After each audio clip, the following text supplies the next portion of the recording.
As if the hurricane did not do enough damage to us, now we can blame Beryl for the massive number of mosquitoes that are swarming the area. And they're huge, too. You've probably already encountered them. So we have Damali Keith live in Northeast Houston with what we can do to make sure they don't eat us alive, Damali. Yeah, they certainly have been doing that. Anyone cleaning up all the downed trees and branches, they've probably been bitten a time or two by mosquitoes. In fact, there was a woman in Montgomery County who's been diagnosed with West Nile virus. And mosquitoes, of course, multiply in standing water. So after the hurricane, you'll certainly want to make sure you walk your yard and empty any stagnant rainwater.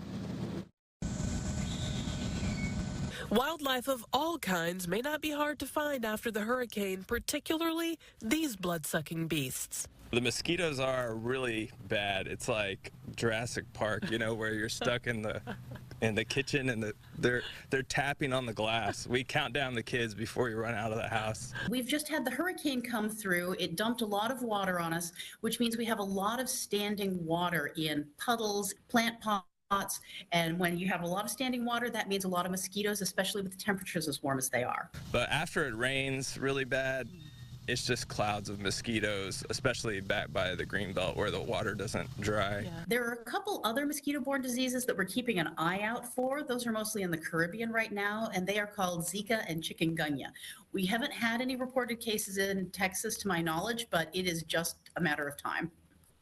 Why do we think it's just a matter of time? As the climate warms, all of these diseases are creeping northward as the mosquitoes that cause them creep northward with the rising temperatures. So how do you protect against the mosquitoes? We use these mosquito patches. There's three main types of mosquito repellents that you can use. Picaridin is a very good choice.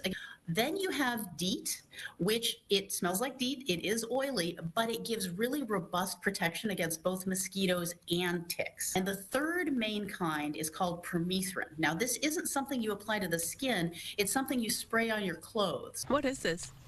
These are little canisters you fill with water, and the mosquitoes are supposed to lay their eggs in them. So it's kind of the sitting water idea, but it has something that doesn't let the eggs hatch. So you're supposed to put them around the perimeter.